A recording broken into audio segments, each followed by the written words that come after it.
I'm not arguing for the end of the world. But then again, maybe I am. This one, anyway. The hard stop, the full reset, burn it all down and start over.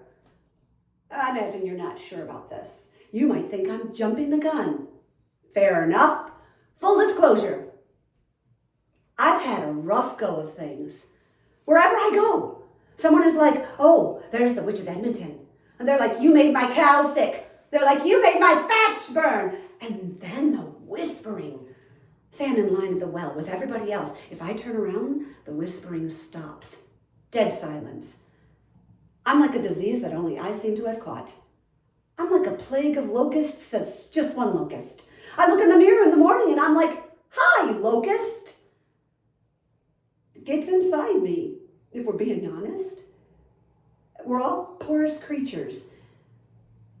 I have a fuck off face, most of us do, but that's no real barrier to the ceaseless, endless grind. I'm not saying I don't have a grudge, because I do. Clearly, I do have a grudge. But does that detract from my argument, or is it just an added texture? I understand. You're hesitating right now. You're like, is she kidding? Is she serious? Is she crazy? And those are questions. Those are valid questions. But they are not the right question. Here's the single question you should be asking yourself. Do I have hope that things can get better? And if you do, then ignore me. You're fine. But if you don't, then maybe this is where we start.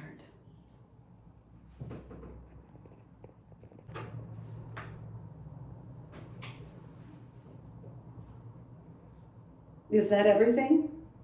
Is it? What do you mean, is that everything? Well, are you done with your pitch? Well, I guess not, because you didn't like it. I didn't say I didn't like it. I just said it was trivial, and I asked about a less trivial version. Would you like to hear a less trivial version? Would you like to deliver your less trivial version?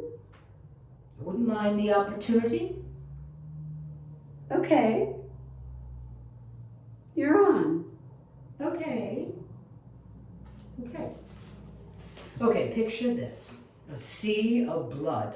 A tsunami rises up. It too is made of blood.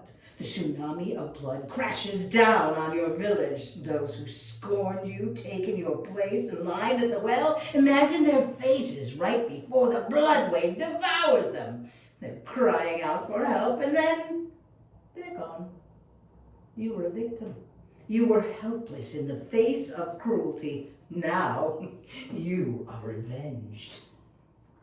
Yes? No? Visual. Poetic. Pitch it to me the way you'd pitch it to a man. Well, that was the way I... Visual? Poetic?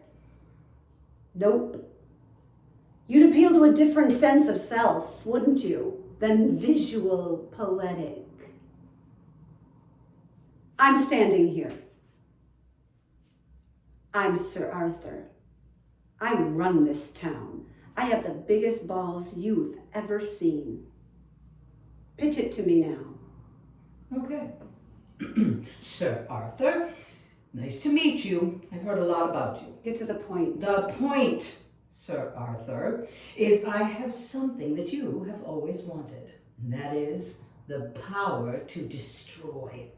It's possible that you might think of yourself as a man who builds, but there's nothing so fully entwined with creation than the act of destruction.